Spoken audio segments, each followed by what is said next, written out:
আমরা সেই ছোটবেলায় শেখ সাদির কবিতা পড়ছি। শেখ সাদি রহমতুল্লাহর কবিতার মধ্যে আছে যে মাটির উপরে একটা গোলাপ ফুলের গাছ ছিল, ফুলের গাছটা মরে গেছে। এখন মাটির মধ্যে হাত লাগাইয়া দেখতেছে মাটির মধ্যেই ফুলের গ্রাম, গোলাপ ফুলের। তো ওই মাটিকে জিজ্ঞাসা করছে, হে মাটি, তোমার মাঝে এমন সুন্দর গ্রাণ আসলো কোত্থেকে? মাটি বলতেছে, হে প্রিয় বন্ধু, বাস্তবিক অর্থে আমি তো আসলে মাটি, আমার মধ্যে কোনো গ্রাণ ছিল না, কিন্তু এক ফুলের গাছ আমার উপরে ছিল। বারবার আমার উপরে সেই ফুল গাছের পাতা ফুল পড়তে পড়তে ওই ফুলের আসর যখন আমার উপরে পড়ছে, আজ আমি মাটিও গ্রাণ হয়ে গেছি। জামালে হামনাশি দারমান আসার কান্ত, এক সুগ্রাণওয়ালা ফুল আমার উপরে আসর করছে। অগার না মান হামা খাকাম কে হাসতাম, না তো আমি মাটিই ছিলাম, আমি মূলত মাটিই ছিলাম, কিন্তু এক ফুল আমার উপরে আসর করছে, ফলে আজ আমি মাটিও কি হয়ে গেছি, গ্রাণ হয়ে গেছি। অতএব একটা যুবক ভাই, একটা যুবক, একজন পুরুষ বিড়িওয়ালা দুর্গন্ধ ওই মুখ নিয়ে কেমনে সুপারিশের জন্য দাঁড়াইবেন, হিসাব করে হ্যাঁ, আশেকে রসুল হিসাব করেন, অসুবিধা নেই। আমনের আশেক আমনে মিলাই লইয়েন, আমারটা আমি মিলাইতেছি, আমনের লগে আমার কোনো ধাক্কা ধাক্কি নেই। আলিমাত নাফসুম মা কদ্দামাত ওয়া আখারাত, আলিমাত নাফসুম মা আহদারাত, হ্যাঁ, ওয়া নাকতুবু মা কদ্দামু ওয়া আতারাহুম, সূরা ইয়াসিনে আছে। আল্লাহ বলছেন তোমার গুলো লিখবো, তুমি যা রেখে আসছো দুনিয়ায় সেগুলোরও নেকি লিখবে, সেগুলোর নেকি। এই জন্য আমার শায়েখ আল্লামা মুফতি মুশতাকুন নবী সাহেব সবসময় এটা বলে, আমারে বহুদিন বলছে, মাওলানা সারা দেশে ঘুরতে গিয়ে, এই যে বয়ানে যান, সফরে যান, যেখানেই ভালো কাজ দেখবেন কিছু না কিছু দিয়া এটার সাথে অংশীদার হয়ে যাবে। এবারে নাম দনের কি দরকার, 100 টাকাই দিয়ে দিলেন, 500 টাকাই দিয়ে দিলেন, কেউ হয়তো টের পাইল না, কিন্তু আরশের মালিক তিনি টের পাইছিনি, উনি দেখছিনি। তাহলে এই মসজিদওয়ালারা হয়তো আর কোনোদিন আপনারে মনে রাখবে না, চিনবেও না, কিন্তু যার জন্য দিছেন তিনি ভুলে যাবে কোন দিন, তিনি ভুলে যাবে কোন দিন। তো আর মানসি কি নেকি দেয়, সওয়াব কি মানসি দেয়? সওয়াব ইমাম সাহেব দেয়, ইমাম সাহেবের আব্বাই দেয়। তাইলে সওয়াব যিনি দেয় তিনি তো কখনোই ভুলে না, তিনি তো ভুলবে না। লা ইয়াদিল্লু রাব্বি ওয়া লা ইয়ানসা, আল্লাহ বলেন আল্লাহ কখনোই পথ হারায় না, আল্লাহ কখনোই ভুলে যায় না, তিনি পথও হারান না, তিনি ভুলেও যান না। কাজে আমার এই 50 টাকা কেউ স্বীকার না করুক, কেউ না জানুক, আরশের গায়ে তো লেখা হয়ে গেছে, মালিকের হিসাবে তো পৌঁছে গেছে। তো আল্লাহ তাআলা নেকি দিতেই থাকবেন। এজন্য প্রত্যেকটা ভালো কাজে অংশগ্রহণ করুন।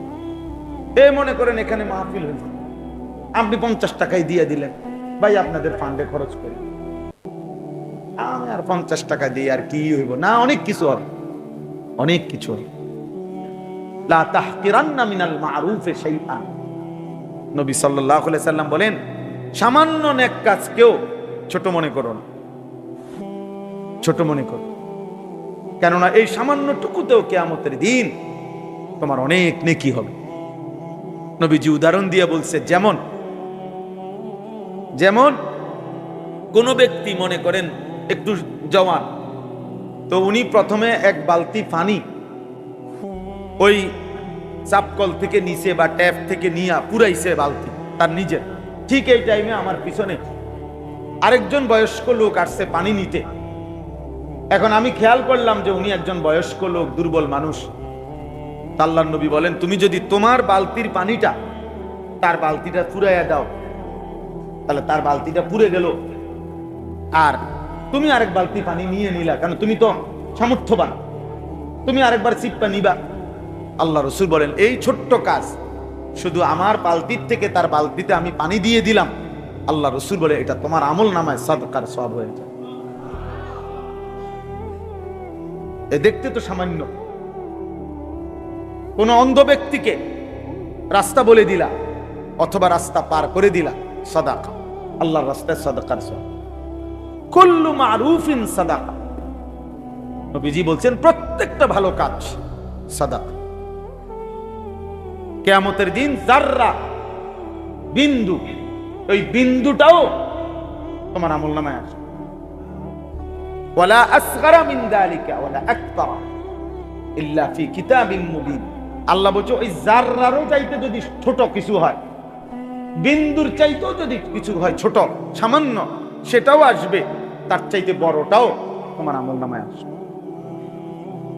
এক মানুষের একটি সুতা, একটা নিঃশ্বাস কোনদিন আর হারাবে না। এজন্য মানুষের কোনো শেষ নাই, আমাদেরও আর কোনো শেষ নাই। মৃত্যু আছে কিন্তু শেষ নাই।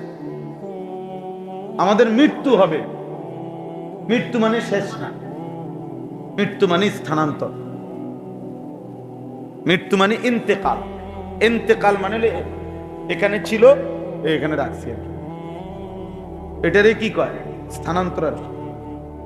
মাটির উপরে ছিলাম, আমার মাটির নিচে নিছি, কয়দিন পরে আবার মাটির নিচ থেকে হাসরের ময়দানে উঠাবে, সেখান থেকে আমল নামার জন্য আরো সামনে পাঠানো হবে, সেখান থেকে বিচারের জন্য মিজানের পাল্লার সামনে পাঠানো হবে, সেখান থেকে আল্লাহ তাআলার সামনে পাঠানো হবে, সেখান থেকে ফুলসিরাতের কাছে পাঠানো হবে, সেখান থেকে জান্নাত কিংবা জাহান্নামে পৌঁছানো হবে। জান্নাতে গেলেও চিরস্থায়ী, জাহান্নামে গেলেও চিরস্থায়ী। তো শেষ হলো কোথায়? বলেন না কেন শেষ হলো কোথায়? মরে যাওয়া মানে শেষ? জান্নাতও চিরস্থায়ী, জাহান্নামও কি? খালিদিনা ফিহা আবাদা। অতএব একটা নিঃশ্বাস পর্যন্ত বিফলে যাবেন। ভালোটাও আসবে হিসাবে, মন্দটাও আসবে। নারী দেখতে দেখতে যেই নিঃশ্বাস পড়ছে, সেই নিঃশ্বাসও বাম কাঁধে মিলবে হিসাব। আল্লাহর কথা শুনতে শুনতে যেই নিঃশ্বাস পড়ছে, সেটাও ডান কাঁধে আমল নামাতে সেই নিঃশ্বাসগুলোরও হিসাব লিখিত। আমিও আপনার ইমা মিন ইমরিইন নাফাতা ইল্লা কুতিবা। আল্লাহর নবী সাল্লাল্লাহু আলাইহি ওয়াসাল্লাম বলেন প্রত্যেকটি নিঃশ্বাস আমল নামায় লেখা হয়। নিঃশ্বাস, নাফাস মানে নিঃশ্বাস, লেখা ইম্মা ফি তাআতিন ওয়া ইম্মা ফি মাসিয়া। কোন নিঃশ্বাস নেকি হিসাবে লেখা হয়, কোন নিঃশ্বাস গুনাহ হিসাবে লেখা হয়। এখন যেই নিঃশ্বাস আমাদের নেকি হিসাবে,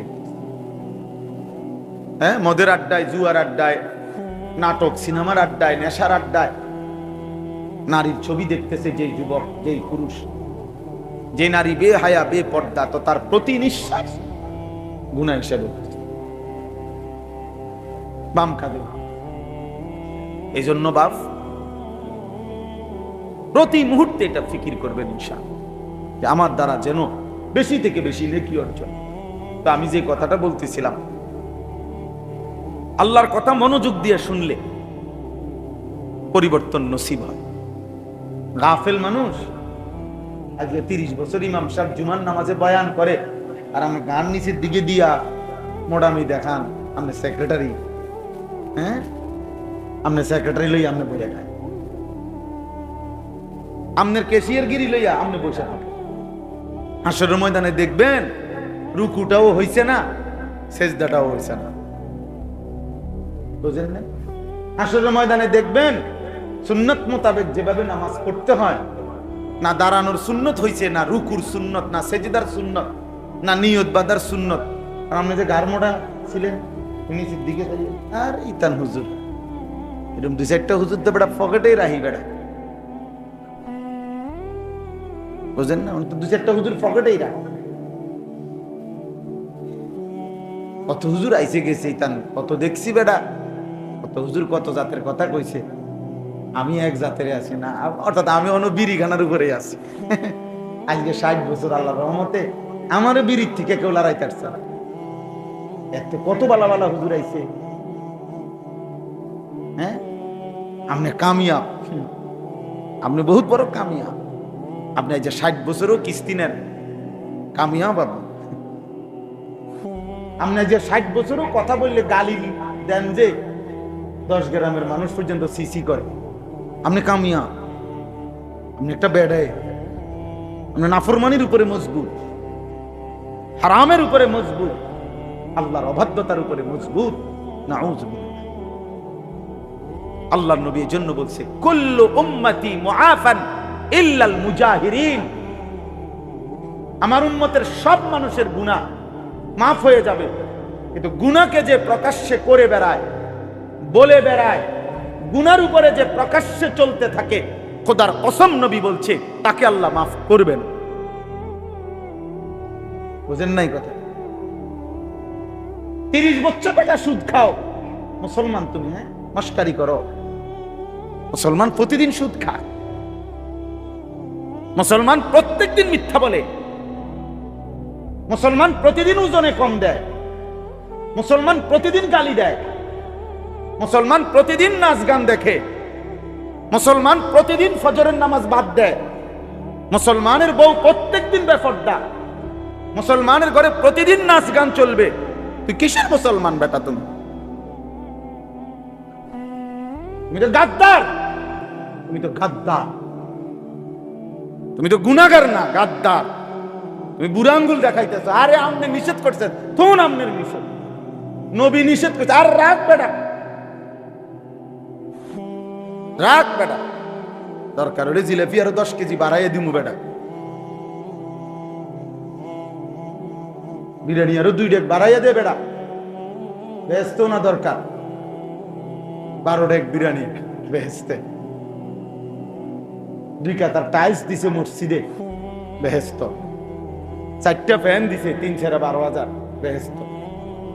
কারণ জান্নাত তো হইল সর্বসাকুল্যে, জান্নাতের দাম তো হইল 12,000, জান্নাত তো 12,000 টাকার সম্পত্তি, ঠিক না?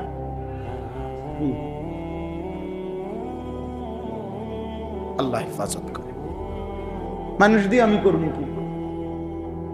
মানুষ দিয়ে আমি করবো, আমি মোবাইলে তো সব পাই, আমি সমাজ দিয়ে করব কি? আমি বাপ মা দিয়ে করবো কি? আমি আল্লাহ দিয়ে করবো কি? আমি রসুল দিয়ে কি করব? আমার জীবনের সব চাহিদা সবই তো পূরণ হইতেছে মোবাইল দিয়ে, কাজে বাকিটা মানুষ আমি আর কি করা দরকার? এই হলো আমাদের সন্তানদের হালাত। অসংখ্য ছেলে পেলে জীবনে এটাই বুঝে নিছে, জীবনের চাহিদা যেহেতু পূরণ হইতেছে, তার মনের ইচ্ছা যেহেতু পূরণ হচ্ছে, এবার আর মান সম্মান ইজ্জত, বংশ মর্যাদা, পিতামাতার সম্মান, আল্লাহর সম্মান, রসুলের সম্মান, নিজ ধর্মের সম্মান, নিজ কোরআনের সম্মান, যা ইচ্ছা তাই হোক, যা। অথচ একটা যুবক, তুমি ভাবা উচিত, মুসলমানের সন্তান হয়ে তুমি যখন দাঁড়াইয়া পেশাব করো, ইসলাম তখন কোথায় যায়?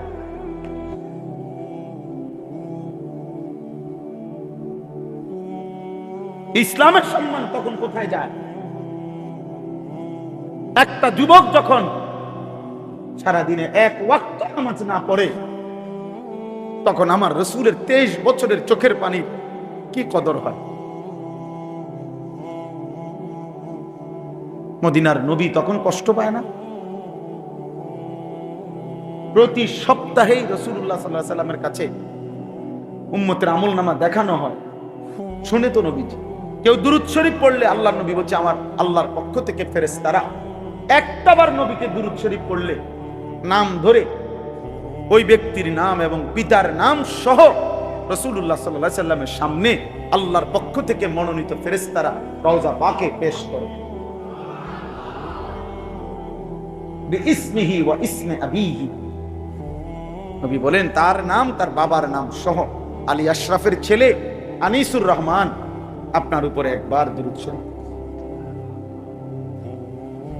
পৃথিবীতে কোনো মানুষের সামনে যখন বারবার কারো নাম উচ্চারণ হয়, উনি তাকে না দেখলো 2-4 বছর পরেও যদি কোনোদিন দেখে, আচ্ছা ও আপনার নাম তাইলে আনিসুর রহমান, আমার অনেক লোকে আপনার কথা বলছে, বারবার বলছে, আসলে আমি যদিও আপনাকে দেখি নাই কিন্তু আপনার কথা অনেক শুনছি, এমন বলে না? রাসূলুল্লাহ সাল্লাল্লাহু আলাইহি ওয়াসাল্লাম বলবে হাশরের ময়দানে ফুলসিরাতের সামনে অথবা হাউজে কাউসারের সামনে অথবা সুপারিশের জন্য সামনে গেলে যখন শুনবে উম্মত নাম বলবে, নবী সাল্লাল্লাহু আলাইহি ওয়াসাল্লাম বলে, আচ্ছা ও তুমি, ফেরেশতারা তো প্রায় তোমার নাম আমার কাছে বলতো,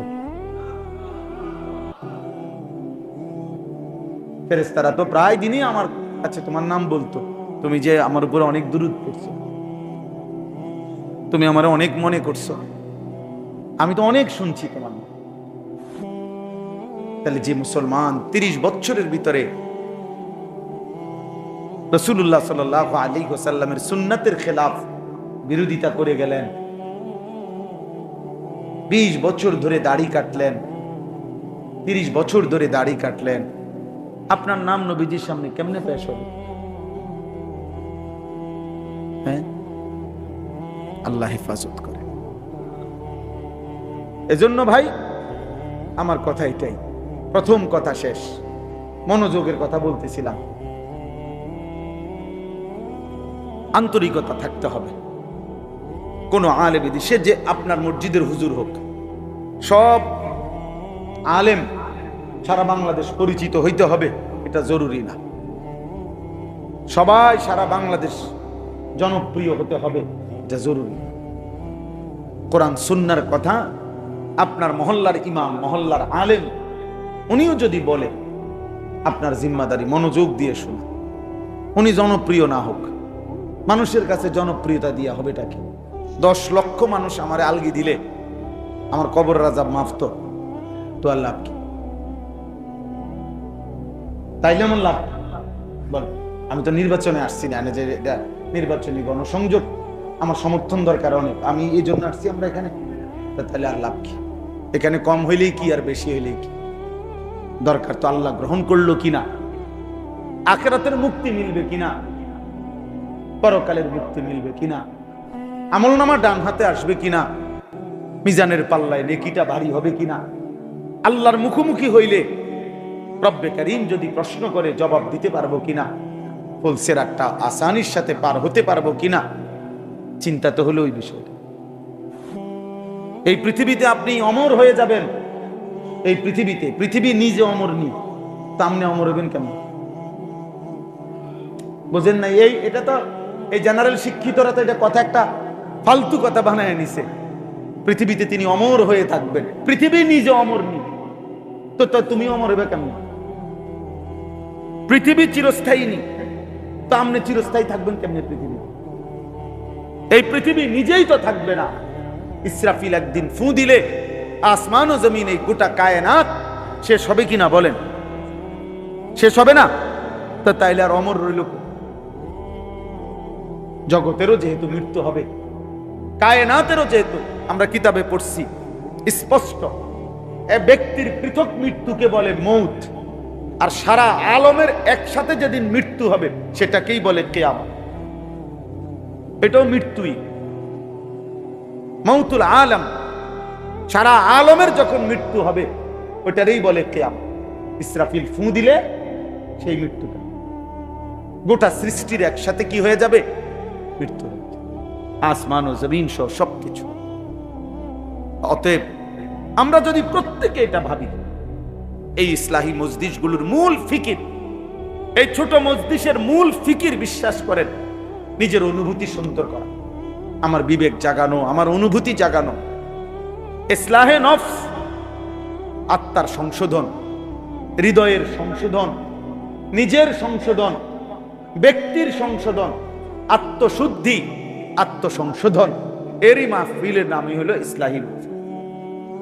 খুব হাঙ্গামার দরকার নাই, ছোটখাটো আয়োজনের মধ্যে মাকসাদ আমার হৃদয় যেন জেগে ওঠে, আমার বিবেক যেন, অনুভূতি যেন জাগে, হায় আমি কি করছি, আমার কি করা উচিত। ইল্লা তানসুরুহু ফাকাদ নাসারাহুল্লাহ, কোরআনুল কারীমে আল্লাহ বলছে, শোনো, তোমরা যদি আমার রাসূলকে, আমার নবীর কে সাহায্য না করো, মানে আমার বন্ধুর 23 বছরের এই দ্বীনকে সাহায্য না করো, ঘাবড়াইও না, তোমরা মনে রেখো ফাকাদ নাসারাহুল্লাহ, আমি আল্লাহ ওয়াদা দিলাম, আমি আল্লাহ একাই আমার বন্ধুকে সাহায্য করব। তোমারে সরায় ফেল। ইন ইয়াশা ইউযহিবকুম ওয়া ইয়াতি বিখালকিন জাদীদ। কোরআন শরীফ আছে, আল্লাহ বলছে তোমরা যদি আল্লাহর দ্বীন না মানো, আল্লাহ চাইলে তোমরা সরিয়ে দেবেন, আর তোমাদের জায়গায় নতুন জাতি, নতুন সৃষ্টি, নতুন অনুগত বান্দা আল্লাহই নিয়ে আসবে। জমিন খালি থাকবে না। আল্লাহর অনুগত বান্দা, আল্লাহর পছন্দের বান্দা, আল্লাহর প্রিয় বান্দা জমিনে সর্বদাই থাকবে। আমি আমনি কামে না লাগলে আমরা বাদ গেলাম, কিন্তু রবের জন্য, দ্বীনের জন্য, রাসূল পাকের ইজ্জত সম্মানের জন্য যে পরিমাণ মর্দে মুজাহিদ দরকার, খোদার কসম আল্লাহ সেটা জমিনে রাখবেই রাখবে। মান ইয়ারতাদ্দা মিনকুম আন দীনিহি ফাসাউফা ইয়াতিল্লাহু বিকওমিন ইউহিব্বুহুম ওয়া ইউহিব্বুনা। আল্লাহ বলছে, হে ঈমানদারগণ, তোমরা সকলেও যদি আমি আল্লাহর দ্বীন থেকে সরে যাও, মুরতাদ, মান ইয়ারতাদ্দা মানে মুরতাদ হয়ে যাও। মুরতাদের শব্দটা শুনছেন না আপনারা? মানে ইসলাম ত্যাগ করা। নাস্তিক মুরতাদ কয় যে, এই মুরতাদ মানে ইসলামকে যে ছেড়ে দিছে। আল্লাহ বলে তোমরা যদি সকলেও ইসলাম ছেড়ে দাও, আমি আল্লাহ তাআলা তৎক্ষণাৎ নতুন জাতি পৃথিবীতে নিয়ে আসব, যারা আমাকে ভালোবাসে, আমি যাদেরকে ভালোবাসি। প্রিয় বান্দা থাকবেই, পছন্দের বান্দা থাকবেই, আল্লাহর অনুগত বান্দা থাকবেই, আল্লাহর জন্য জীবন জান মান লড়াই করে এমন বান্দা জন্ম। মাটির উপরে দেখেন গাজা, ফিলিস্তিনে মাটির উপরে বংশের শেষ মানুষটা পর্যন্ত শহীদ হয়ে যাচ্ছে, রক্তে জমিন ভেসে গেছে, এক টুকরা রুটির জন্য হাহাকার করছে বাচ্চা।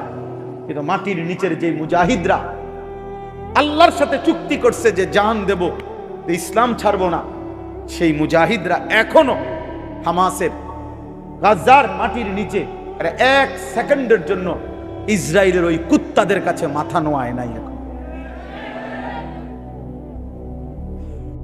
বলেন আর আমেরিকা বলেন, সারা পৃথিবীর 200 কোটি মুসলমানকে তারা মূলত ভয় পায় না। ইসরায়েলের সমস্ত তালাশি চেষ্টা ওই মাটির নিচের ওই মুজাহিদ, ওরা মূলত খুঁজে হ্যাঁ করে আমগরে, ওরা আমগরে কিচ্ছু মনে করে। আমরা স্লোগান, আমরা চিৎকার, আমরা এই হুঙ্কার কিছু আইসে গেছি না। আমরা 1 কোটি মানুষ স্লোগান দিলেই কি হেদের হলো ওই ওরা মেন পেরেশানি হলো যে মাটির নিচে যে মুজাহিদ যে সিদ্ধান্ত নিছে রবের সাথে, যে রব আপনার জন্য জান দেন, এই জন্য আল্লাহর দ্বীন থাকবেই, কোরআন থাকবেই, নবী সাল্লাল্লাহু আলাইহি ওয়াসাল্লামের সুন্নাহ, নবীজির 23 বছরের মেহনত, নবীর সাধনা, নবীর চোখের পানি আল্লাহ তাআলা বৃথা যেতে দিবে না। দেখার বিষয় হলো আমারে কামেনি লোকে কাজ তো কেউ না কেউ করবে, কাউরে না কাউরে দিয়া হবে। আমার একজন উস্তাদ ছিলেন হযরত মাওলানা এরশাদুল্লাহ রাহমাতুল্লাহি আলাইহি। আমি যখন ফাজেলে পড়ি তখন হুজুরের কাছে আমি কাফিয়া কিতাব পড়ছিলাম। এই হুজুরে আমগো সব সময় নোয়াখালীর মানুষ ছিলেন। হুজুর সব সময় বলতো, আমার বহুবার মনে আছে, বহুবার উনি বলতো, রে মনে রাখিস রে, আল্লাহ দ্বীনের কামিয়ান, হুজুরে যেমনি কইতো, আল্লাহ দ্বীনের কামিয়ান আল্লাহ নিব রে, তোরে নিব কিনা গেল দেখার বিষয়, তোরে নিব এমনি কই, বুঝেন না? দ্বীন তো জিন্দা হবেই, বিজয় তো আসবেই মুসলমানের, কালেমা তো উড়বেই, মাহাদি তো আসবেই, দাজ্জাল তো হারবেই, শেষ ইহুদিটাও, ইহুদির শেষ ব্যক্তিটাও, খোদার কসম নবী বলছে গাছের আড়ালে, পাথরের আড়ালেও যদি ইহুদি লুকায়া থাকে, একটা সময় আসবে এমন যেদিন ওই পাথর ডেকে মুসলমানকে বলবে, ইন্না ওয়ারাই ইয়াহুদিয়ুন ফাকতুলহু, এই মুসলমান এদিকে আয়, আমার পিছনে একটা ইহুদি লুকিয়ে আছে, তার মা। হাদিস রাসূলুল্লাহ সাল্লাল্লাহু আলাইহি ওয়াসাল্লামের হাদিস। পৃথিবীর শেষ বেঈমানটাকেও ইমানদার হত্যা করবে, তাহলে বিজয় তো হবেই।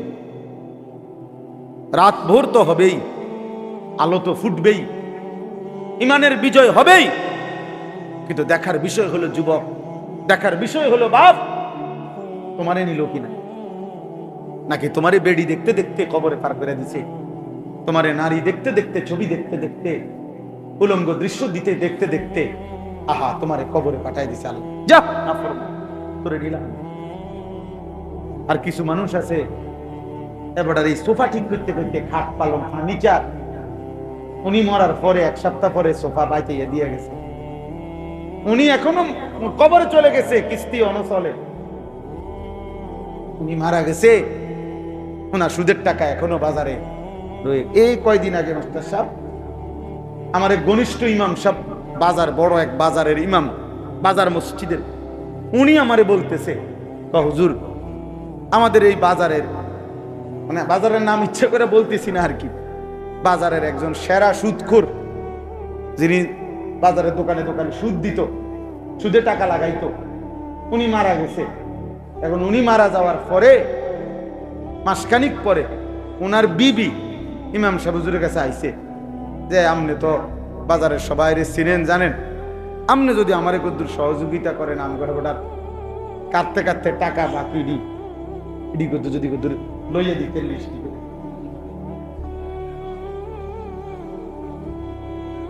ইমাম সাহেব কয় হুজুর আমি পাগল হয়ে গেলাম, আমার কি কয় বেড়ি কি তা কয়, আমি বেলে আমার মুসল্লিদের সবাই কইতেই বলমি একটা ভাই আমনে তেহাবড়া কোনো সুদের টেয়া পাইনি, কদ্দুরটা লিখলাম হিসাবে। চিন্তা করছেন নি ওটার বুঝ, বুড়ির বুঝ। নাফরমান মানুষ, তুমি তো কবরে চলে গেলা, সুদের টাকা তো রয়ে গেল, হারামের টাকা তো রয়ে গেল, দুনিয়া তো রয়ে গেল, দুনিয়া তো রয়ে গেল।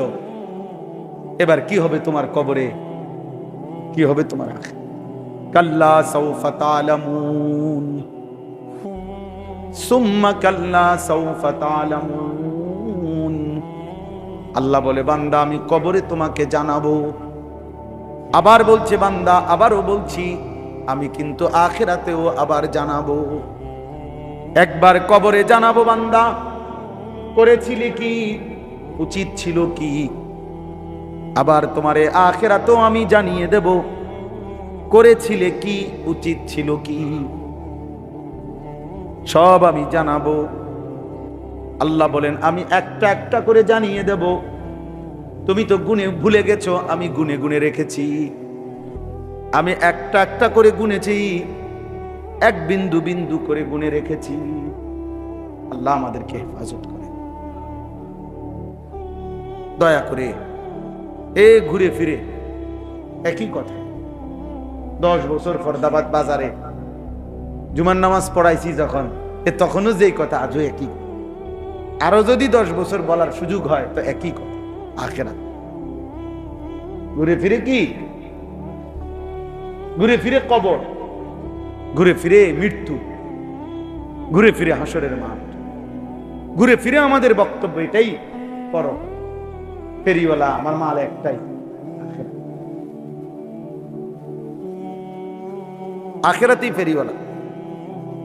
আল্লাহ আমাদেরকে হেফাজত করেন। তাহলে এবার দেখেন, ছোট্ট ছোট্ট যেই 10টা আয়াত পড়ছি, অল্প সময় এই আয়াতগুলোর তর্জমা শুনুন। এখানে আল্লাহ তাআলা প্রথমে 3টা কসম করছেন, 3টি কসম করে একটি কথা বলছেন। একটা কথা বলার জন্য 3টা কসম করছেন। তাফসীরের মধ্যে আছে আল্লাহ তাআলা যখন কোনো বস্তুর কসম করে, স্বাভাবিকভাবে কসম করা হয় কোনো কথাকে মজবুত করার জন্য, যেটা আমরাও বলে থাকি। মানুষ আমরা কসম করি না, অর্থ কি? মানে আমায় যে কথাটা বলতেছি, যে দাবিটা, এটা যেন একটু কি হয়, মজবুত হয়। তো এমনিতে আল্লাহ তাআলার কথা এমনিতেই শতভাগ সঠিক, এমনিতেই আল্লাহর কথা মজবুত, এমনিতেই আল্লাহর কথা দৃঢ়। আল্লাহর কথার চাইতে অধিক সত্য কারো কথা হতে পারে? কিন্তু এরপরেও আল্লাহ বড় মায়া করে, দয়া করে আল্লাহ বলতেছে বান্দা ঠিক আছে, তবুও আমি তোমার কলিজার মধ্যে যেন বসে কথাটা, এই জন্য আমি তোমাদের নিয়মের দিকে খেয়াল রাখা আমি আল্লাহ তাআলা যাও অতিরিক্ত আরো কসম করেও আমিও বললাম, যদিও আমি আল্লাহ কসম ছাড়া বললেই চলতো, কিন্তু তোমার দিলে যেন বসে এই জন্য আমি কসম করে বলি। এইভাবে আল্লাহ তাআলা কোথাও 3টা কসম করছে, কোথাও একটা কথা বলার জন্য 4টা কসম করছে। কোরআন শরীফের একটা সূরা আছে ওয়াশ-শামসি ওয়া দুহাহা, এই সূরার মধ্যে আল্লাহ তাআলা একটা কথা বলার জন্য 14টা কসম, 14 বার কসম করছে, 14টা কসম, 14টা কসম। এভাবে কোরআনুল কারীমের মধ্যে অসংখ্য কসম আছে। তো এই কসমের দ্বারা আল্লাহ যে কথাটা বলে, যেটার কসম করছে, আল্লাহ বিভিন্ন আল্লাহর সৃষ্টির বিভিন্ন কিছু ব্যাপারে, মানুষ, ইনসান, আল্লাহর কোন সৃষ্টি, মাখলুকের কোন বিষয়ে আল্লাহ কসম করছে, বিভিন্ন সময় বিভিন্নটার নাম।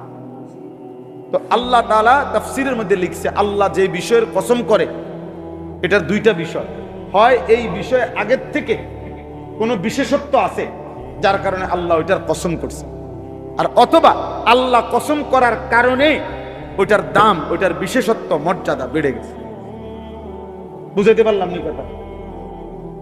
তো আল্লাহ তাআলা এখানে প্রথম কসম করছেন লা উকসিমু বিহাদাল বালাদ। ওই যে সূরার নাম কি বলছিলাম? বালাদ।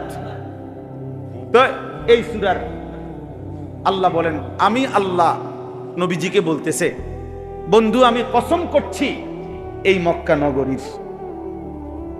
নগরীর কসম।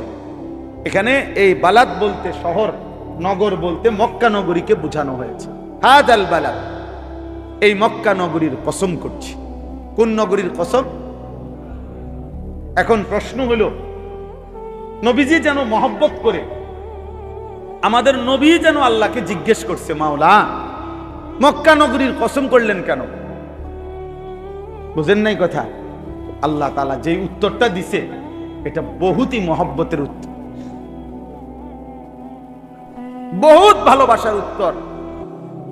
মোহাম্মদ হামদে খুদা বাস, খুদা মদহে আফরি মুস্তাফা বাস, মোহাম্মদ আস্তুমি খাহাম খুদারা, খুদায়া আস্তু হুব্বে মুস্তাফারা। কবি বলেন আল্লাহর প্রশংসায় আমাদের নবী মুহাম্মদ একা যা বলেছে তাই যথেষ্ট, আর নবী মুহাম্মদের প্রশংসায় আমার আল্লাহ একাই যা বলছে তাই যথেষ্ট। মোহাম্মদ হামদে খুদা বাস। বাস মানে কি? সারছে বাস, এইটারে কয় বাস, যথেষ্ট, বাস বাস। খুদা মদহে আফরি মুস্তাফা বাস। আল্লাহর প্রশংসায় মুহাম্মদই যথেষ্ট, মুহাম্মদের প্রশংসায় আল্লাহই যথেষ্ট। তো এই গোটা সৃষ্টি আল্লাহর নবীকে যে পরিমাণ ভালোবাসে তার চাইতে হাজার লক্ষ কোটি গুণ বেশি রব্বে করিম তার বন্ধুকে ভালোবাসে। এইটা এখানে উত্তর দিছে আল্লাহ। নবী যেন জিজ্ঞেস করছে, মাওলা মক্কা নগরীর কসম করলেন কেন? আল্লাহ বলেন, ওয়া আনতা হিল্লুম বিহাদাল বালাদ। কেন কসম করছি বন্ধু জানেন? এই মক্কা নগরীতে যে আপনি থাকেন। ওয়া আনতা হিল্লুম বিহাদাল বালাদ, এই নগরীতে আপনি বসবাস করেন। এটা তো সেই মক্কা নগরী যে মাটিতে আপনি জন্মগ্রহণ করেছেন। গত 53 বছর, 63 বছর হায়াতের 53 বছর এই মাটিতেই বেড়ে উঠছেন আপনি। আপনার শৈশব, আপনার কৈশোর, আপনার যৌবন, আপনার হায়াতের লম্বা 53 বছর যে মাটির গলিতে গলিতে, যেই জমিনের গলিতে গলিতে কেটেছে বন্ধু, আমি রব্বুল আলামিন আলো বাতাস, আমি রব্বুল আলামিন এই মাটির প্রতিটা বিন্দুকেই ভালোবাসি। আপনি আছেন বলে। ওয়া আনতা হিল্লুম বিহাদাল বালাদ। প্রিয় বাপ, প্রিয় নওজোয়ান, সবার কাছে এটা একটা জরুরি কথা। আল্লাহ তাআলা বলছে আমি বন্ধুকে শুধু ভালোবাসি না, বন্ধু আমার যে মাটিতে জন্ম নিছে আমি সেই মাটিকেও ভালোবাসি। বন্ধু আমার যে শহরে জন্ম নিছে আমি সেই শহরের নামকেও ভালোবাসি, সেই শহরের বাতাসকেও ভালোবাসি, সব ভালোবাসি, সব ভালোবাসি, সব পছন্দ করি। এজন্য কোরআনুল কারীমের মধ্যে আছে আল্লাহ তাআলা বলছে ওয়াদ্দুহা ওয়াল্লাইলি ইদা সাজা। এটা শুনছেন না আপনারা? এই দুই আয়াত, এই দুইটাও কসম। এই ওয়াদ্দুহা এটাও একটা কসম, ওয়াল্লাইলি ইদা সাজা এটাও একটা কসম। এই কসম দুইটার দুই অর্থ।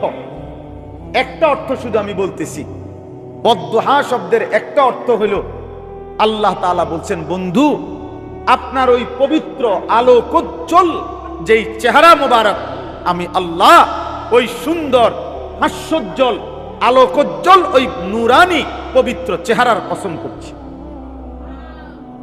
এই ওয়াদ্দুহা শব্দের এক।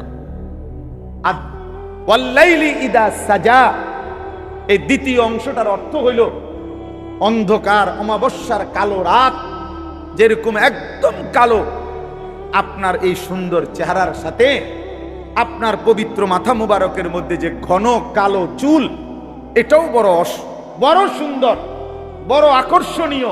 আমি আল্লাহ আপনার ওই সুন্দর আলোকোজ্জ্বল চেহারার সাথে ঘন কালো ওই চুলেরও কসম করলাম।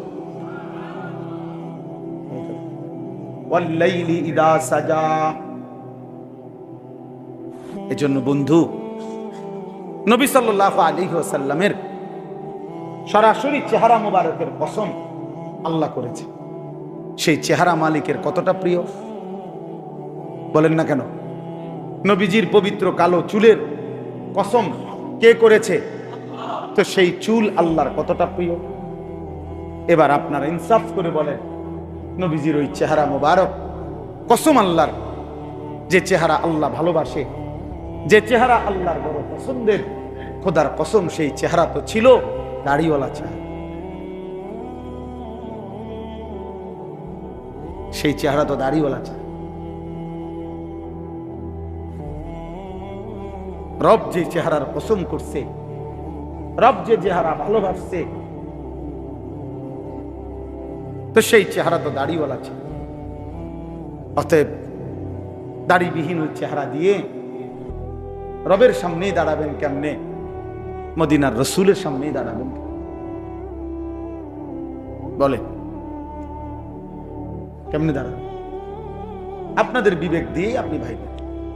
2 নম্বর কিশোর যুবক ছেলে তোমাদেরকে বলি, বা নবী সাল্লাল্লাহু আলাইহি সাল্লামের পবিত্র ওই চুল আল্লাহ তাআলার কাছে সেটাও তো বহুত প্রিয় ছিল। আর নিঃসন্দেহে এই ডান দিকে বাম দিকে এবং সামনে এই বিশ্রী যেই ফ্যাশনেবল চুল, আল্লাহর কসম এটা নবীজির চুল না। নবীর চুল মোবারক এমন ছিল না, সাহাবায়ে কেরামের চুল এরকম ছিল না। গত 1450 বছরের ভিতরে মুসলমানের ইতিহাসে কোন ইমানদার, কোন মুত্তাকি, কোন ভদ্র, কোন দিনদার, কোন সেজদাওয়ালা কোন মুসলমানের চুল এমন ছিল না। অতএব নিঃসন্দেহে এই চুল বিকৃত চুল। এই তোমরা যারা এই চুল, এই ঝাঁকড়া চুল, ডান দিকে বড়, বাম দিকে বড়, সামনের দিকে বড়, পেছন ছাড়া, পিছনের চুল বড় হলে সেটা রাসূলুল্লাহ সাল্লাল্লাহু আলাইহি ওয়াসাল্লামের চুল, বাবরি চুল। কিন্তু বাকি 3 দিক, সামনের দিক, ডান দিক, বাম দিক, এই 3 দিকের এই ফ্যাশনেবল চুল এটা মুহাম্মদ আরবি সাল্লাল্লাহু আলাইহি সাল্লামের চুল মুবারক এমন ছিল না। কোন সাহাবীর চুল এমন ছিল না। কোন আউলিয়া, কোন পীর, কোন মাশায়েখ, কোন বুজুর্গ, কোন উলামা, কোন মুহাদ্দিসিন, মুফাসসিরিন, ইমাম, খতিব, দিনদার, মুত্তাকি, এমনকি তোমার বাবা দাদা মুসলমান যারা তোমার পূর্বপুরুষ ছিল তাদের চুল এমন ছিল না। অতএব তুমি এটা কোত্থেকে আনলা? এটা তোমারে দিছে যারা, ওরা কাফের, ওরা বেঈমান, বেঈমান, বেঈমান, বেঈমান। ওটা ইহুদির চুল, ওটা খ্রিস্টানের চুল, ওটা হিন্দুর চুল, ওটা বৌদ্ধের চুল, ওটা নাস্তিকের চুল, ওটা মুরতাদের চুল, ওটা এমনও ব্যক্তির চুল হইতে পারে যার জন্মের ঠিক নাই, বংশের ঠিক নাই। তালাশ করো, তুমি খুঁজা দেখো, তুমি যার মতো চুল রাখছো ওইতের, তোমারে বলি নাই, সাবধান বলছি আমি হইতের যাত্রার থেকে নিচো মডেল হইতের গিয়া দেখো বংশ আছে না।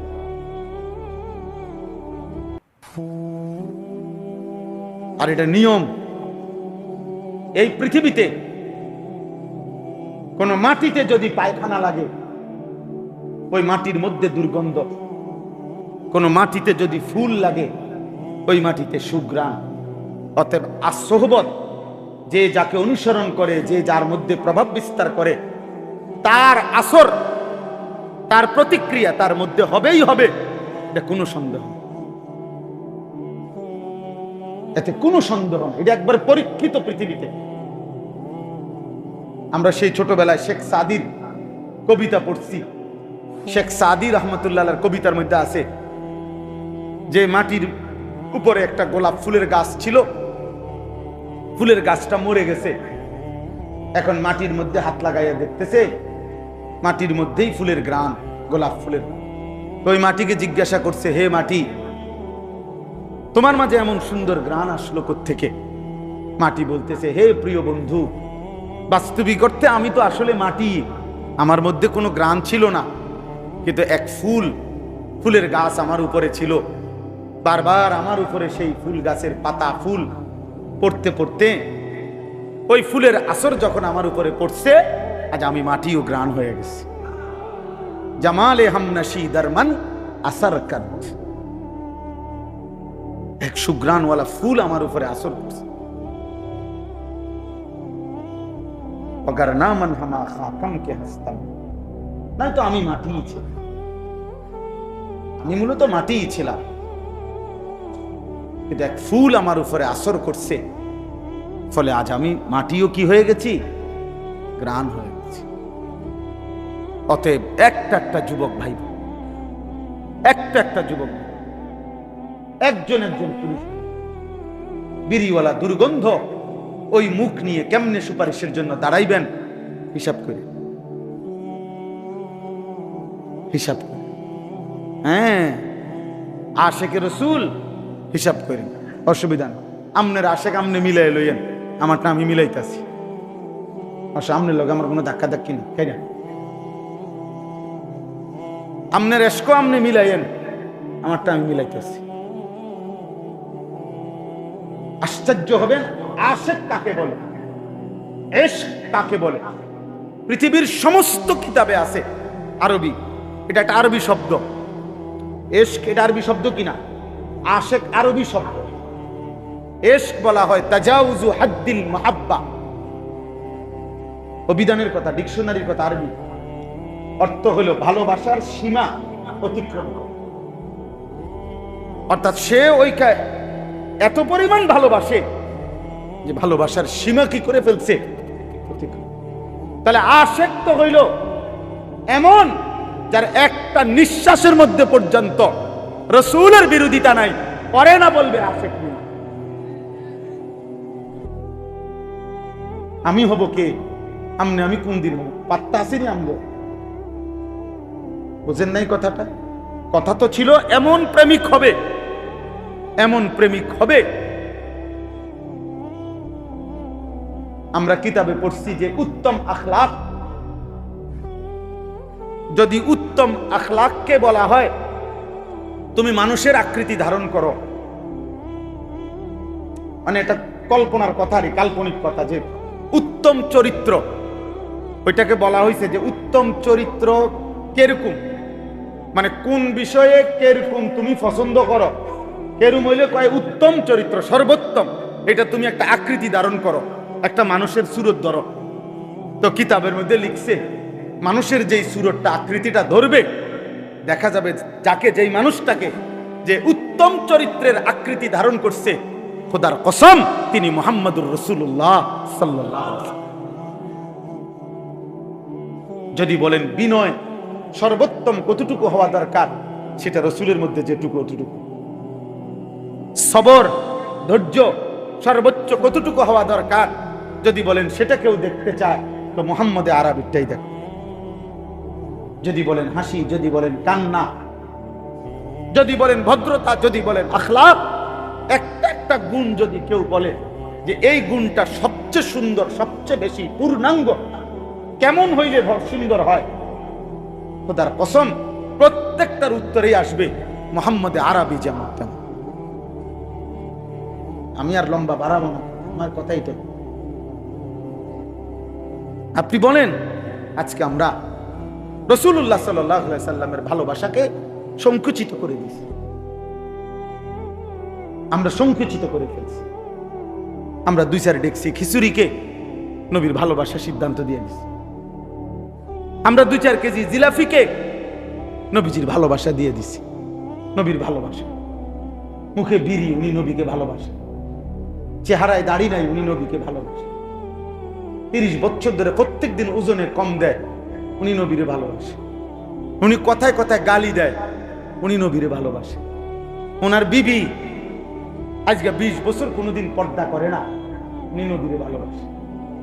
ওনার ঘরে প্রত্যেক দিন রঙিন টেলিভিশন চলে, নাচ গান নর্তকীর ছবি দেখে, বউ বাচ্চা নাতি নাতনি, উনি নবীরে ভালোবাসে।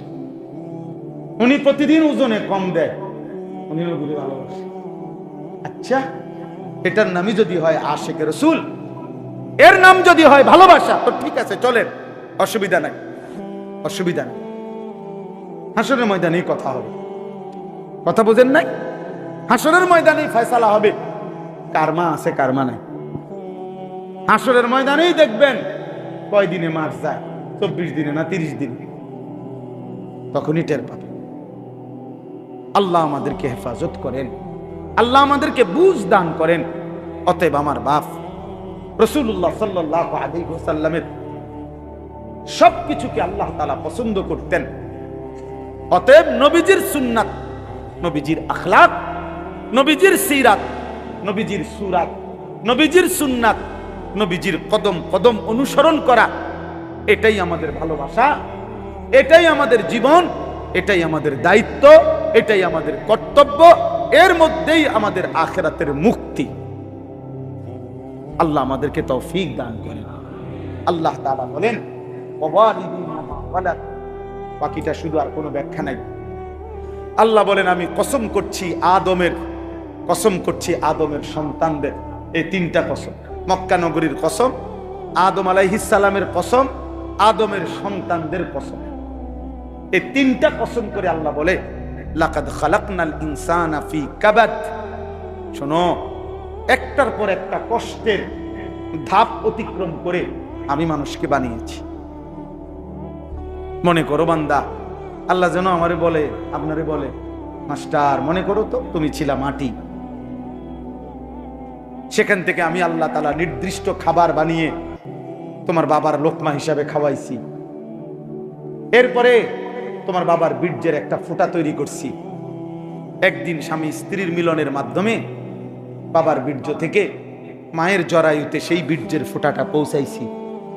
সেখানে আমি আল্লাহ এক ফোঁটা বীর্যের উপরে 9 মাস আমি আমার কুদরতি আপন হাতে, 16 বছর বয়সে তুমি আমাকে চেনো না, একটা পুরা দিন চলে যায় তুমি আমাকে একটা সেজদাও করো, এক ওয়াক্ত নামাজও করো। ঠিক আছে, চলো। আয়াহসাবু আল্লা ইয়াকদির আলাইহি আহাদ। আল্লাহ বলেন, জিজ্ঞাসা করেন, আল্লাহ বলতেছে যেন আমি করি, পরে জিজ্ঞাসা করো, এই আল্লাহর বান্দা, তুমি কি এই ভেবেছো যে তোমার উপরে কারো কোনো ক্ষমতা নাই?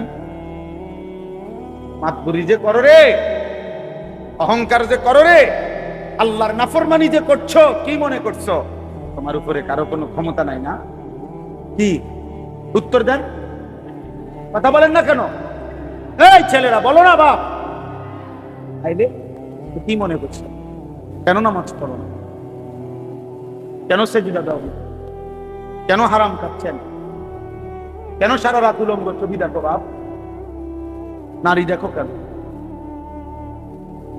বলে ইয়াকুলু আহলাকতু মালান রুবাদা।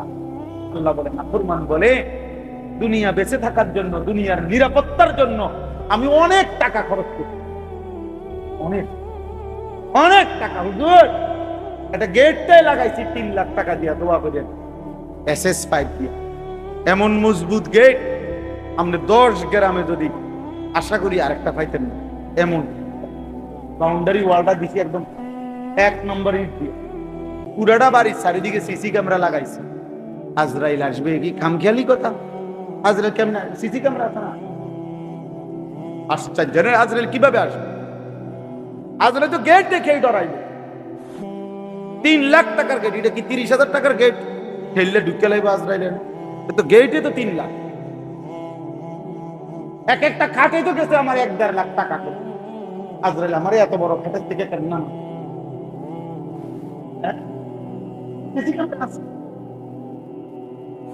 CC camera. ইয়াকুলু আহলাকতু মালাল লুবাদা, নাফরমান বলে দুনিয়ায় আমি অনেক টাকা উড়াইছি বেঁচে থাকার জন্য।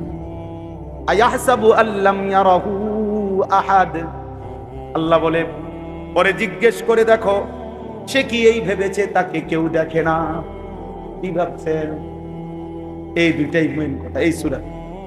আয়াহসাবু আল্লান ইয়াকদিরা আলাইহি আহাদ, আল্লাহ বলেন নাফরমান কি ভেবেছে তার উপরে কারো কোনো ক্ষমতা নাই। আর আল্লাহ বলেন নাফরমান কি ভেবেছে তাকে কেউ দেখে না। বলেন তাইলে এই দুই কথার উত্তর দেন, আমার উপরে কারো কোনো ক্ষমতা আছে কিনা? আমাকে কেউ 24 ঘন্টা দেখে কিনা? রাতে দেখে কিনা? দিনে দেখে কিনা? অন্ধকারে দেখে কিনা? একাকিতে দেখে কিনা? খালাস হিসাব কর। আলাম নাজাল লাহু আইনাইন ওয়া লিসানান ওয়া শাফাতাইন ওয়া হাদাইনাহু নাজদাইন। এত কিছুর পরেও যখন বান্দা নাফরমানি করতে করতে হাসরের ময়দানে জাহান্নামী হবে, আল্লাহ বলেন চিৎকার করবে নাফরমান, আর আল্লাহ বলবে বান্দা বলো না আমি কি তোমাকে 2টা চোখ দেই নাই? আমি কি একটা জিহ্বা দেই নাই? আমি কি 2টা ঠোঁট দেই নাই? আমি কি তোমাকে আলো অন্ধকার সত্য মিথ্যা জায়েজ না জায়েজ হালাল হারাম কি আমি বলে দেই নাই? দিছিল কিনা? বলেন না কেন? কোনটা হালাল কোনটা হারাম বলেছেন কিনা? হাত পাও চোখ নাক কান অঙ্গ প্রত্যঙ্গ দিয়েছেন কিনা? তাহলে কেন জাহান্নামী হলা?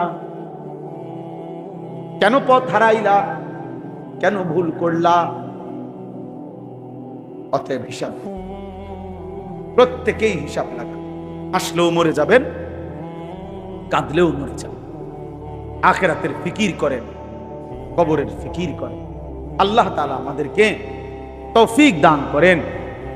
রাসূলুল্লাহ সাল্লাল্লাহু আলাইহি ওয়াসাল্লামের সুন্নাতের উপরে জীবন কাটাবার সিদ্ধান্ত নেবেন। বলেন ইনশাআল্লাহ। উলামায়ে কেরামের সাথে সম্পর্ক গড়বেন, দ্বীন শিখবেন। যখনই সুযোগ পান, আমরা এই জন্য সব সময় মুখেও বলি উলামায়ে কেরামের কিতাবাদি ছোট ছোট বই কিতাব পড়বেন, বয়ান শুনবেন। সব সময় দ্বীনের উপরে থাকার চলার চেষ্টা করবেন। কিশোর যুবক ছেলেরা, বাবা এই যে কয়জন আমার বাপ, বেঈমানের মতো চুল রাইখো না বাপ। সারা দিন রাত মোবাইলের পিছনে এমন সুন্দর যৌবন নষ্ট করো না, আর ফিরবা না, আর কোনোদিন এই হায়াত আসবে না। 5 ওয়াক্ত নামাজ পড়ো, ফজরের নামাজ পড়ো, আল্লাহকে রাজি রাখো। আল্লাহ তাআলা সবাইকে তৌফিক দান করেন। চলাচলের রাস্তায় এমনিতেও বসা নিষেধ, হাদিসে আছে। আল্লাহর নবী সাল্লাল্লাহু আলাইহি ওয়াসাল্লাম বলছেন, ইয়াকুম ওয়াল জুলুসা আলা তুরুকাত, বিশুদ্ধ হাদিস, যে তোমরা রাস্তায় বসা থেকে বিরত থাকো। তো সাহাবায়ে কেরাম বলছেন, ইয়া রাসূলুল্লাহ, মাঝে মাঝে আমাদের অবস্থা এমন হয় যে আমাদের জন্য এই ছাড়া বিকল্প কোনো জায়গা আর থাকে না, আমাদের রাস্তার পাশে বসতেই হবে। আমাদের নিজেদের মধ্যে পরস্পর কথা বলার জন্য প্রয়োজনীয়, ওই ক্ষেত্রে আমরা অনেক সময় রাস্তার পাশে আমাদের বসতেই হয়। মা লানা বুদ্ধ, এছাড়া আমাদের আর কোনো উপায় নেই। আল্লাহর নবী সাল্লাল্লাহু আলাইহি ওয়াসাল্লাম বলেন, যদি রাস্তাতেই বসতে হয় রাস্তার পাশে, তাহলে রাস্তার হক আদায় করবে। ফাআতু তরিকা হাক্কা, রাস্তাকে তার হক আদায় করবে। তো সাহাবীরা জিজ্ঞেস করছে যে রাস্তার হক কি? তো নবীজি সাল্লাল্লাহু আলাইহি ওয়াসাল্লাম উত্তর দিয়েছে, 1 নম্বর হলো গদ্দুল বাসার, চোখ নামিয়ে রাখা। রাস্তায় মানুষ যে চলাফেরা করতেছে, তো সেখানে তো নারীও চলাফেরা করবে, এই জন্য চোখ নামিয়ে রাখা, ভিন নারীর দিকে না তাকা। কাফুল আদা 2 নম্বর। এই যে আমার কথাটা কেউ শুনলো না, আপনাদের ওলামা পরিষদ কার আয়োজন, আপনারা কই, আপনারা ঠিক করে দেন। এই যে হেরা ঢুকতে পারতেছে না, দরজার জায়গা ছেড়ে দিতে হবে। কেউ দায়িত্ব পালন না করলে তো এটা কেমনে হলো?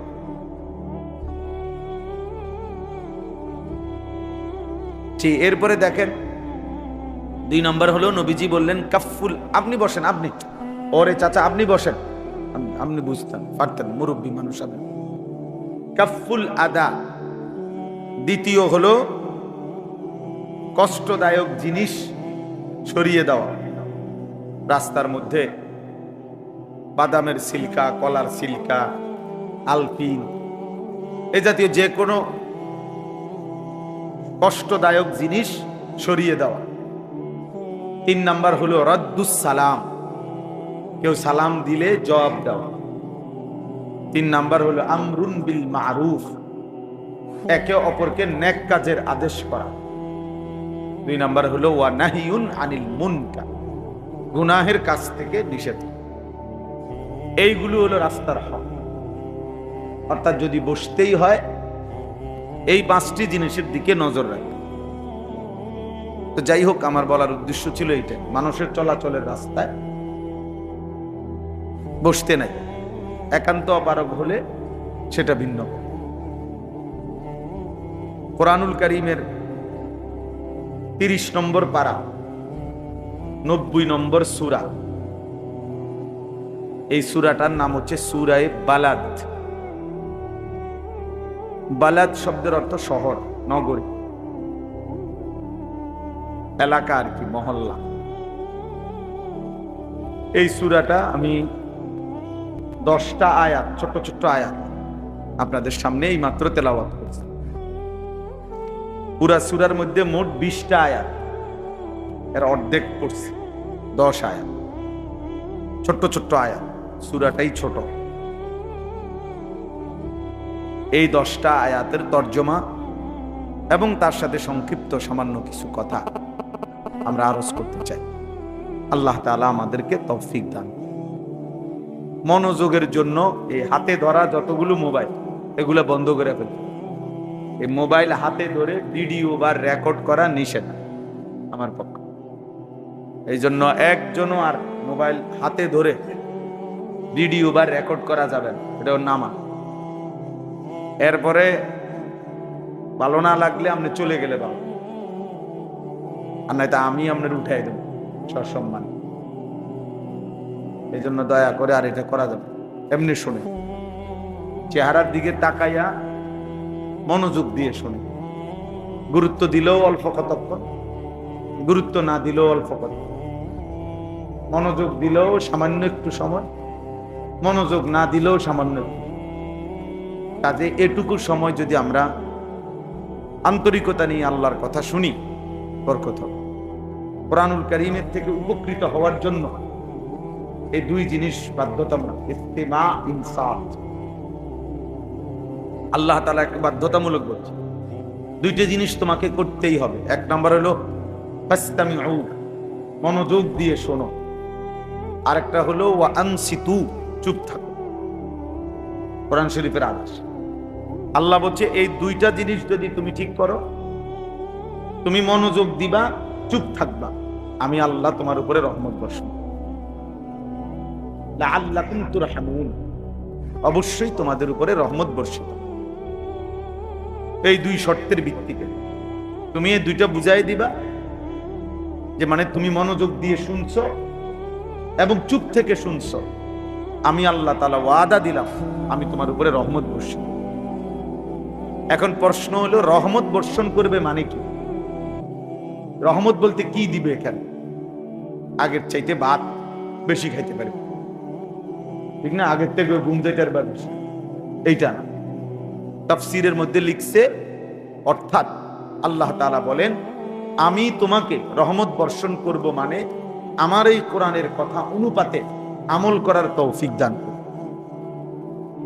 ওই যে তুমি মনোযোগ দিয়ে শুনছো, ওই যে তুমি চুপ থেকে শুনছো, এর বরকতে আমি আল্লাহই তোমাকে আমার দিন মানার, কোরআন মানার, আমল করার যোগ্যতা দিয়ে দেব, তৌফিক দাও।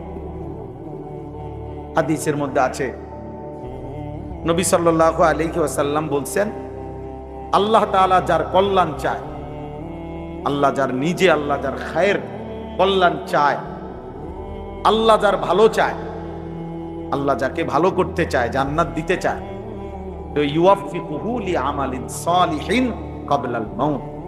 নবীজি বলেন আল্লাহই তাকে মৃত্যুর পূর্বে নেক আমলের তৌফিক দিয়ে থাকেন। এই জন্য আল্লাহ তাআলার কাছ থেকে পাওয়া, এর জন্য আমার আন্তরিকতা জরুরি, আমার আগ্রহ জরুরি। কোরআনুল কারীমের মধ্যে আছে ওয়াহদি ইলাইহি মান ইউনীব। আল্লাহ তাআলা বলেন আমার যে বান্দা আমার দিকে ঝুঁকে আসে, মানে একটু এগিয়ে আসে, একটু ঝুঁকে, আমি তাকে তার চাইতে বেশি এগিয়ে হেদায়েত দিয়ে। তুমি আসবা যদ্দূর, আমি আসবো তার চাইতে বেশি, আমি তার চাইতে বেশি আসবো। বাকি কত হইলো, তুমি ঝুঁকতে হবে, তোমার একটু হইলো আগ্রহ আমি দেখতে হবে। তোমার মন, তুমি তাকায় রয়েছে হেদিকে, আমি আল্লাহ ডাকি এদিকে, হ্যাঁ, এরপরও তোমারে আমি ইমান আমলের সুযোগ দিতে হবে। কেন এত ঠেকা ঠেকলাম কেন? বুঝেন নাই কথা? এতটা কেন ঠেকলাম বুঝেন নাই? এই জন্য এটা জরুরি। বান্দা যখন আল্লাহর দিকে একটু ঝুঁকে আসে, আল্লাহ তাআলা তার চাইতে বেশি রহমত নিয়ে এগিয়ে আসে। হাদিসে নবীজি এটার ব্যাখ্যা দিয়েছেন, হাদিসে কুদসি। আল্লাহ তাআলাই বলছেন, তুমি বান্দা আমার দিকে আসো 1 বিঘত, আমি আসবো 1 হাত। তুমি আসবে 1 হাত, আমি আসবো 2 হাত। তুমি আসবে হাঁটতে হাঁটতে, আমি আসবো দৌড়তে দৌড়তে। হাদিসে কুদসিতে আরো আছে, ইয়াবনা আদম কুম ইলাইয়া আমশি ইলাইকা। আল্লাহ বলেন, হে বনি আদম, তুমি আমার জন্য দাঁড়াও, আমি তোমার জন্য হাঁটবো। ওয়ামশি ইলাইয়া উহারবিলু ইলাইকা, তুমি আমার জন্য হাঁটো, আমি তোমার জন্য দৌড়ব। মানে তুমি আসবে যেদূর, আমি আসবো তদ্দূর। আমি বেশি আসবো। লিয়াজজিয়াহুমুল্লাহু আহসানা মা আমিলু ওয়া ইয়াজিদাহুম মিন ফাদলিহি। আল্লাহ কোরআনে বলছে, বান্দা তুমি যখনই নেক আমল করবা, প্রত্যেকটা নেক আমলের প্রথমত তুমি যেই প্রাপ্য নেকি এর দূর আমি দেব, এরপরে তোমার পাওনা নেকির উপরে আমি আমার দয়ায় বাড়াইতে থাকি।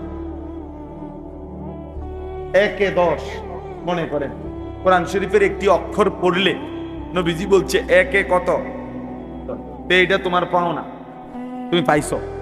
এবার আল্লাহ বলেন এই 10 এর উপরে আমি বাড়াইতে থাকি। রমজানে মনে করেন 1 এ 70 নাকি, আল্লাহ বলছেন যে 70 তো তুমি পাইছো, তোমার 70 তো দিলামই, এবারে তোমার 70-এর উপরে আমি আমার দয়ায় বাড়াইতে থাকি। মক্কা শরীফ মসজিদে হারামে আল্লাহর ঘরে ওইখানে একটা সেজদা দিলে 1 এ কত, 1 লক্ষ। 1 এ কত, 1 লাখ। তো তোমার 1 লাখ এটা তো তোমারে দেবই, এবার তোমার লাখের উপরে আমি আমার দয়ায় বাড়াইতে থাকি। আমার শায়েখ আল্লামা মুফতি মুশতাকুর নবী কাসিম হুজুর বলেন যে, আল্লাহকে যদি বান্দা জিজ্ঞেস করে আপনি বাড়াইবেন কতক্ষণ, আল্লাহ বলবেন আমি আছি যতক্ষণ। এবার যদি বলেন আপনি আছেন কতক্ষণ, তিনি বলবেন আমি আছি সারাক্ষণ। কতক্ষণ আছেন, তো বাড়তে থাকবে কতক্ষণ, সারাক্ষণ। এই জন্য হাদিসের মধ্যে আছে, বহু লোক হাসরের ময়দানে নিজের আমল নামার নেকি দেখে অবাক হয়ে যায়, নিজেই অবাক হয়ে যায় যে এত বিপুল পরিমাণ নেকি মাওলায়ে কারীম কোত্থেকে আসলো। আমার বয়স ছিল মাত্র 60, 55, 65, যে পরিমাণ নেকি আলহামদুলিল্লাহ দেখতেছি, এটি আমি রাত দিন করলেও তো এত দূর হইবার কথা না। কোরআনুল কারীম আল্লাহ বলছে, বান্দা আলিমাত নাফসুম মা কদ্দামাত ওয়া আখখারাত, তোমরা প্রত্যেকেই হাসরের ময়দানে দেখবে, জানবে তোমার নিজের হায়াতে তুমি যা আমল করেছো, তাও তুমি আসার আগে যা যা নেক কাজের বিভিন্ন মুখী ইন্তজাম ব্যবস্থাপনা করে আসছিলা, ওইখানে যত নেক কাজ হইছে সেই নেক কাজগুলো থেকে তোমার নামে যে নেকি আসছে সেগুলো। তুমি না মরে গেছো 60 বছর, পৃথিবী তো এরপরে ছিল 600 বছর, পৃথিবী তো এরপরে তো ছিল 10 লক্ষ বছর, 6 লক্ষ বছর, মানে এরপরে তো দুনিয়া আরো ছিল। আর তোমার সেই মসজিদ তো রয়ে গেছে, তোমার সেই মাদ্রাসার দান তো রয়ে। আমরা 2টা কিতাব বিক্রি করি। আমাদের এই আমার শায়েখ আরিফ বিল্লাহ হাকিমুন নফস আল্লামা মুফতি মুশতাকুন নবী কাসিমি, আমার হযরতের বয়ান 6টা বই এটার ভিতরে আছে। এই প্রত্যেকটা আলাদা আলাদা হযরতের অনেক হৃদয়গ্রাহী বয়ান। এগুলো আমরা গাড়িতে বিক্রি করি। এই কিতাব এক্সট্রা বক্স 300 টাকা। আপনারা মন চাইলে যাওয়ার সময় যারই ভাল লাগে কেনার চেষ্টা করবেন। এইটা আমাদের নবী সাল্লাল্লাহু আলাইহি ওয়াসাল্লাম তাহাজ্জুদ নামাজ পড়তেন কিভাবে, কতক্ষণ, নবীজি কি দোয়াগুলো করতেন আল্লাহর কাছে, নবীজির উপরে সাহাবায়ে কেরাম যে দোয়া দুরূদ শরীফ পড়তো, এমন 40টা দুরূদ যেগুলো সাহাবীরা নবীজির উপরে পড়তো, এই কিতাবে আছে। নবীজিকে স্বপ্নে দেখার যে আমল ধারাবাহিক করতে হয়, এটা এই কিতাবের মধ্যে আছে। এটা 200 টাকা। এটা খুলনার হযরতের, এটা আমরা বিক্রি করি গাড়িতে। যার যেটা ভাল লাগে কেনার চেষ্টা করবেন, বহুত উপকৃত হবেন। শায়েখের এই কিতাব, খুলনার হযরতের এই কিতাব। আপনাদের কাছে আমার একটা ছোট্ট আবেদন আছে, 1 মিনিট। আবেদনটা হইল, আমার যেই ছোট একটা মাদ্রাসা আছে কুমিল্লা ক্যান্টনমেন্ট ময়নামতি সাহেবের বাজার, সবাই আমার পরিচিত মানুষ। এই মাদ্রাসায় আজকে 500 জন ছাত্র এখন আলহামদুলিল্লাহ, 34 জন শিক্ষক কর্মচারী। তো আমার একটা স্বপ্ন, মাদ্রাসায় ছেলেদের পড়ালেখা তো আলহামদুলিল্লাহ চলতেছে, আমি একটা ভিন্ন আরেকটা মাদ্রাসায়, এখানেই পৃথক আরেকটা মাদ্রাসার ক্যাম্পাস ভবন করতে চাই। আমার আশা হইল সারা বাংলাদেশের সকল শ্রেণীর স্কুল, কলেজ, ইউনিভার্সিটি, শিক্ষিত অশিক্ষিত, দিন মজুর মুসলমান সারা বছর দিন শিখবে। এরকম শিখবে যার সময় যতক্ষণ, দিন শিখবে ততক্ষণ। অর্থাৎ যে যতক্ষণ সময় নিয়ে আসবে অতক্ষণ কিছু না কিছু শিখবে। 3 দিন হোক, 30 দিন হোক, 3 ঘন্টা হোক, 7 ঘন্টা হোক, একটা সূরাই শিখেন, রুকুটা ঠিক করেন, ওযুটা সুন্নাত মোতাবেক শিখেন। এরকম আলাদা শিক্ষক, আলাদা ভবন, সবটা করতে চাচ্ছি। 2টা কোর্স অলরেডি করছি। তো এই সব আশা নিয়ে আমি একটা বড় জায়গা কিনছি মাদ্রাসার জন্য, প্রায় 94.5 শতক জায়গা, প্রায় 2 থেকে 2.5 কোটি টাকা জায়গার দাম। তো আমাদের ওই জায়গায় একটা নামাজের মুসল্লা পরিমাণ 8 স্কয়ার ফিট জায়গার দাম হলো 4200 টাকা। তা আমরা এই হ্যান্ডবিলটা আপনাদের কাছে দেই, বড় বড় মানুষ, একটু বয়স্ক যারা বা নওজোয়ান যারা, এখানে বিকাশ নাম্বার, মোবাইল নাম্বার সব লেখা আছে। শুধু আবেদন করে গেলাম, যদি কারো মহব্বত লাগে, দিল লাগে, আমাদের মাদ্রাসার এই এক নামাজের মুসল্লা পরিমাণ জায়গাতে 4200 টাকা আপনি যদি পাঠান দেন, তো আমরা সিদ্ধান্ত নিছি এই টাকাটা আমরা যারা যারা দিবে আজীবনের জন্য আমাদের মাদ্রাসার উন্নয়ন সদস্য আমরা ওনাদেরকে বানাবো। অর্থাৎ প্রতি বছর চেষ্টা করব একবার ওনাগরে দাওয়াত দিতে, ওনাগরে মেহমানদারি করতে এবং মাদ্রাসার ভালো মন্দ জানাইতে। তো হতে পারে অল্প একটু জায়গা, কিন্তু পুরা জায়গার মধ্যে মসজিদ, মাদ্রাসা কমপ্লেক্স হইলে আশা করি সবটার নেক আমলগুলোর সওয়াব আপনি এই সামান্য টাকা দিয়েও ইনশাল্লাহ পাবেন। তো আমার আবেদন রইল, যাদেরই মহব্বত হয়, সুযোগ হয়, আপনারা আমাদের এই 4200 টাকার এই এক নামাজের মুসল্লা পরিমাণ জায়গায় অংশগ্রহণ করবেন। আল্লাহ তাআলা আমাদের সবাইকে তৌফিক দান করেন। আলহামদুলিল্লাহি রাব্বিল আলামিন। মাওলাই করিম আপনি মাফ করে দেন, রব্বে করিম আপনি মাফ করে দেন, আয় মাওলা আপনি মাফ করে দেন, আয় আল্লাহ আপনি মাফ করে দেন। আয় আল্লাহ আপনি মাফ করে দেন, পেছনের জিন্দেগি মাফ করে দেন, আগামী জীবন সুন্দর করে দেন, ঈমান আমল দান করেন, সেজদাওয়ালা কপাল বানিয়ে দেন, কাঁদনেওয়ালা চোখ বানিয়ে দেন, জিকিরওয়ালা জবান বানিয়ে দেন, মোহাব্বতওয়ালা দিল বানিয়ে দেন। আল্লাহ সুন্নাত মোতাবেক জীবন কাটাবার তৌফিক দান করেন, নবী পাকের ভালোবাসা মোহাব্বত কলিজা ভরে দান করেন, রসুলে পাকের অনুসরণ ইত্তেবা করার তৌফিক দান করেন। আয় আল্লাহ সমস্ত কবরবাসীদেরকে মাফ করে দেন, কিয়ামত পর্যন্ত কবরের আযাব মাফ করে দেন, কবরগুলোকে জান্নাতের টুকরা বানিয়ে দেন। আমার এই বাবা ভাই প্রত্যেককে দ্বীন দান করেন, ঈমান ইসলাম দান করেন, রাসূলুল্লাহ সাল্লাল্লাহু আলাইহি সাল্লামের আখলাক সুন্নতের আমল করার তৌফিক দান করেন।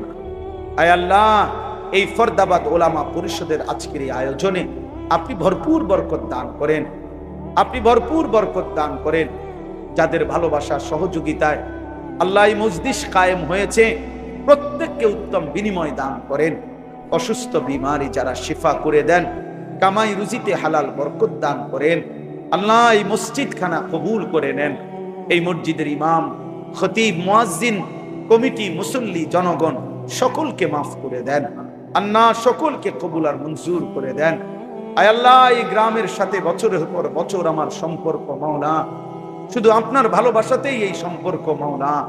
আল্লাহ আমাদের এই সম্পর্ক, এই মহব্বত আপনার সন্তুষ্টির জন্যই শুধু কবুল করে নেন। আয় আল্লাহ আপনি কবুল করে নেন, আপনি মাফ করে দেন, প্রত্যেকের নেক মাকসাদ পূরণ করে দেন। অসুস্থ বিমারি যারা শিফা করে দেন, কামাই রুজিতে হালাল বরকত দান করেন। প্রবাসী বিদেশের জমিনে যারা সহি সালামতে নিরাপদে রাখেন, আমার দেশকে নিরাপদ করে দেন। একজন ইনসাফগার শাসক আমাদেরকে দান করেন মাওলা। আর কোন জালেমের হাতে তুলে দিয়েন না মাওলা, আর জালেমের হাতে দিয়েন না মাওলা। জুলুম থেকে বাঁচায়েন মাওলা। ইজ্জত নিয়ে, দ্বীন নিয়ে, সেজদা দিয়ে, কোরআন নিয়ে বাঁচতে চাই মাওলা। আল্লাহ আপনি তৌফিক দান করেন। সারা পৃথিবীর মজলুম মুসলমানদেরকে রেহাই দিয়ে দেন।